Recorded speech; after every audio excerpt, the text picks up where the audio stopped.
aktibong pulis sangkot daw sa mga pagpatay base sa investigasyon ng human rights group na Amnesty International.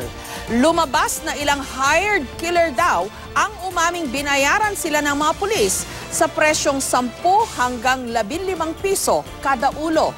Umalma naman si PNP Chief Ronald Bato de la Rosa sa aligasyon na anyay paninira lang sa Administrasyong Duterte. May report si Rafi Tima.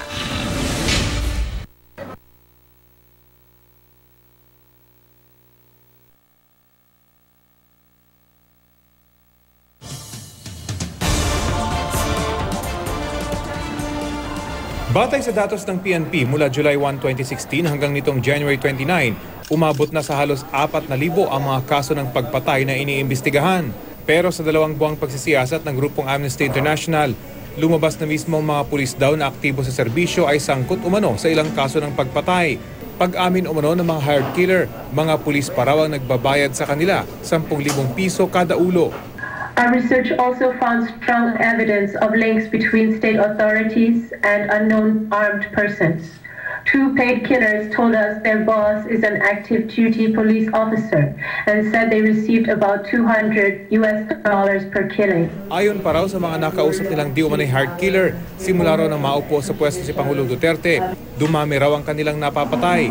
Mula sa dating 2 lang kada buwan, umakyat ito sa 3 hanggang 4 kada linggo, o 12 hanggang 16 kada buwan. Hindi na ibinunyag ng Amnesty International ang pagkakakinanlan ng mga hired killer para sa kanilang seguridad. Sa 33 kasong inimbestigahan ng grupo, 20 ay sakop ng police operation. Ang 13 naman ay umano'y extrajudicial killing. Ang halos lahat ng biktima may hirap. Hindi rin daw dumadaan sa verification ng drug watch list na hawak ng mga lokal na opisyal at pulisya, kaya pati ang mga nagbago na, itinutumba pa rin. Ang mas masaklap, hindi raw maayos ang naging investigasyon sa pagkamatay ng mga biktima. Natatapos ang investigation na pag nasabi lang, ay, murder, ay, unidentified assailant, ay, kilala na namin yung assailant. Pero yung pagpapile ng case, paghahabol dun sa mga perpetrators, ay hindi kasama dun sa sinasabi nilang finish line. Agad umalma ang liderato ng PNP sa alegasyon ng Amnesty International. Paninira lang daw ito sa Administrasyong Duterte. Nakuha akong pera pambayad kung may totoo man yan. Hindi po binabayaran yung mga pulis na yan.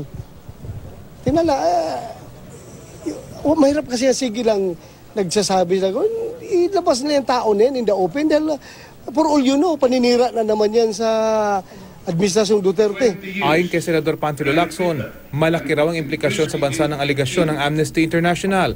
Pero dapat daw itong patunayan ng grupo. Accusing is one thing, but proving it is another thing. Of course, kailangan mayroong ebidensya. Unless magpresenta ng ebidensya yung Amnesty International, it will just remain loose talks or rumor. Ang Amnesty International ay isang global movement na nagsusulong sa pagrespeto sa karapatang pantao. Ikinatuwa ng grupo ang pagsuspindi ng PNP sa kanilang oplang tukhang at pagbuwag sa PNP Anti-Illegal Drugs Group. Sa pagbabagong ito ay huwag iiwanan yung mahigit na 7,000 na namatay. Ano ang mangyayari sa kanila? They still deserve full investigation and justice to them and to their family.